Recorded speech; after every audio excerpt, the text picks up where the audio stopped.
డివిజన్ల పునర్వ్యవస్థీకరణ ద్వారా మీకు వచ్చేటువంటి ఇబ్బంది ఏంది, మీరేం చెప్పదలుచుకుంటారు? మేము పటాన్చెరు నియోజకవర్గం నుంచి వచ్చాము.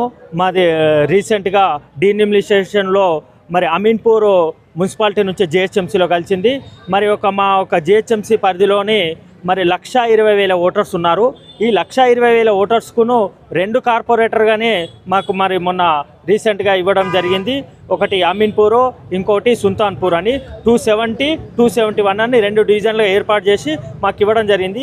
మేమేమంటున్నామంటే మా యొక్క 1,20,000 జనాభాకు మరి ఈ యొక్క జిహెచ్ఎంసీ పరిధిలో అన్ని కార్పొరేటర్లో ఉన్న పరిధిలో పరంగా 25,000 నుంచి 30,000 ఉన్నాయి.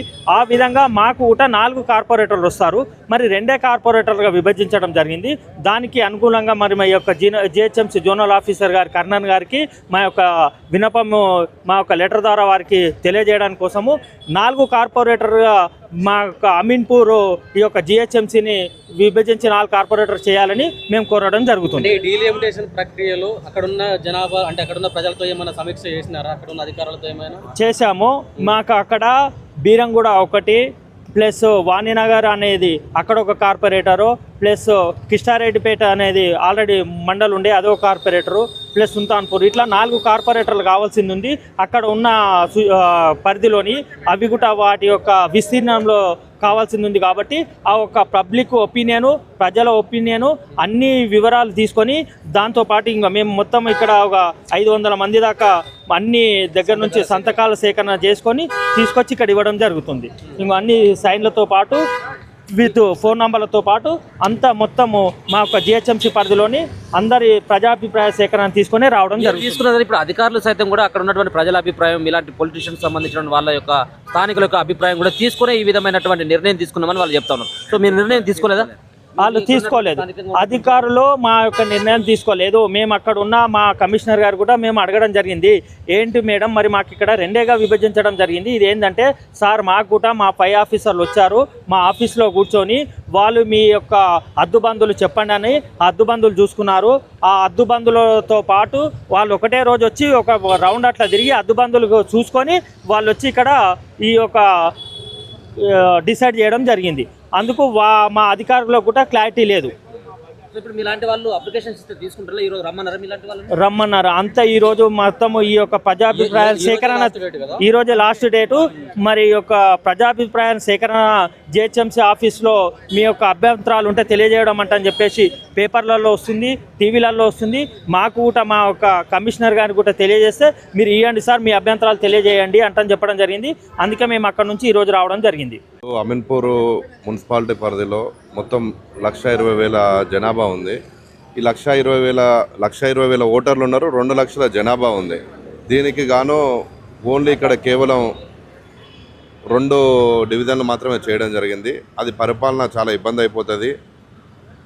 తిరిగి ఇంకొక 2 డివిజన్లు ఎక్స్ట్రా చేసి పెంచి పరిపాలన సులభం అవుతుంది, అన్నిటికీ అందుబాటులో ఉంటుంది. కావున మేము అందరం కలిసి ఇక్కడ అమీన్పూర్ కాంగ్రెస్ పార్టీ కార్యవర్గం అందరం వచ్చేసి ఇక్కడ జోనల్ కమిషనర్ కలవడానికి రావడం జరిగింది. సర్కార్ తీసుకున్నటువంటి నిర్ణయాన్ని మీరు సమర్థిస్తున్నారు. పునర్విభజన ద్వారా మీకు ఇంకా నియోజకవర్గాలు కానీ ఇక్కడ ఉన్నటువంటి మీ డివిజన్లు కానీ అభివృద్ధి చెంది అని చెప్పేసి అనుకుంటా ఉన్నారు, లేకపోతే దీనివల్ల వచ్చేటువంటి ఇబ్బంది ఏ విధంగా ఉంటుంది? ఇబ్బంది ఏం లేదు, అభివృద్ధి చెందుతుంది. నిర్ణయం ప్రభుత్వం బాగానే నిర్ణయం తీసుకుంది. కానీ కాకపోతే దీంట్లో ఇంకా మా అమీన్పూర్కి వచ్చేసి మిగతా జోన్లలో వచ్చేసి 20,000, 30,000, 40,000 లోపే ఉన్నారు. మా అమీన్పూర్కి వచ్చేసరికి ఒక్కొక్క డివిజన్కు 60,000 ఓట్లు వచ్చినాయి. దాన్ని మేము రెడ్యూస్ చేసేసి 4 డివిజన్ల కింద డివైడ్ చేయాలని చెప్పేసి కమిషనర్కు లెటర్ ఇవ్వడం జరిగింది. అంటే కేవలం రాజకీయ ఉద్దేశంతోనే చేస్తున్నారని కొన్ని ఆరోపణలు వస్తున్నాయి, ఎంతవరకు నిజం వస్తుంది? లేదండి, రాజకీయ ఉద్దేశం ఏమున్నది, గతంలో కూడా చేసారు కదా. అప్పుడు అది ఆఫీసర్లు డివైడ్ చేసి ఇచ్చేసారు. మేము అదే విషయాన్ని ఇప్పుడు మళ్ళీ తిరిగి ఒకసారి పునరాలోచించాలని చెప్పేసి ఆఫీసర్లను అడగడం జరిగింది. అమీన్పూర్ మున్సిపాలిటీ మా జిహెచ్ఎంసీలో విలీనం చేసినప్పుడు ప్రక్రియ మా ఈ 4 అయితే ఏమో ఆశపడ్డాము, కానీ బౌండరీస్ తీసుకొని ఖాళీ 2కే చేసిరు, సుల్తాన్పూర్, అమీన్పూర్. కానీ ఇంకో 2 పెంచాలని మేము కోరుతున్నాము. ఎందుకంటే పెద్దగా అవుతుంది, ఇంచుమించు ఒక 30-40 కిలోమీటర్ల పరిధి అవుతుంది మాది. దాని పాలన అక్కడ పోయేది తెలియదు. ఇక్కడ ఏంటంటే కొద్దిగా చిన్న వేసి మాకు 1,20,000 ఓట్లు ఉన్నాయి. దానికి ఒక 30,000 సుమారు 30,000 చేసినా మాకు 4 వస్తాయి. మాకు బంధం కొమ్మ అయిన సరే మంచి మంచి పేరు వేడక సుల్తాన్పూర్ అక్కడ పెట్టి కృష్ణేడిపేట సుల్తాన్పూర్ ఒకటే డివైడ్గా చేస్తే బాగుండును. మండలం ఒకటి మా దాంట్లో మున్సిపాలిటీ ఉందా, పాత మున్సిపాలిటీ 3 చేసినా బాగుండని మేము అనుకున్నాం. అందుకనే ఆఫీసర్ గల్వ ఒక నివేదిక ఇస్తున్నాం. మేము ఇచ్చి దాన్ని మళ్ళోసారి ఆలోచించాలి, ప్రభుత్వంలో అందరికీ సమానం చేయాలని మేము అనుకుంటున్నాం. మీ అందరూ కూడా అదే కదా అదే అభిప్రాయం అదే.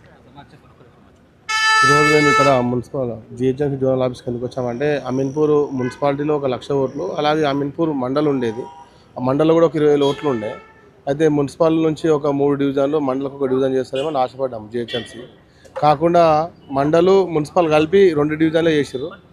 కాబట్టి మళ్ళొకసారి వాళ్ళు వెనక్కి తీసుకొని ఆ మున్సిపల్ అండ్ మండల్ కలిపి 4 డివిజన్లు ఏర్పాటు చేయాలని, దానికోసము ప్రజాభిప్రాయ సేకరణ చేసుకొని పార్టీలకు అతీతంగా అన్ని పార్టీల వారు కూడా అప్లికేషన్ ఇచ్చారు. మేము ప్రజెంట్ కాంగ్రెస్ పార్టీలోనే కొనసాగుతున్నాం.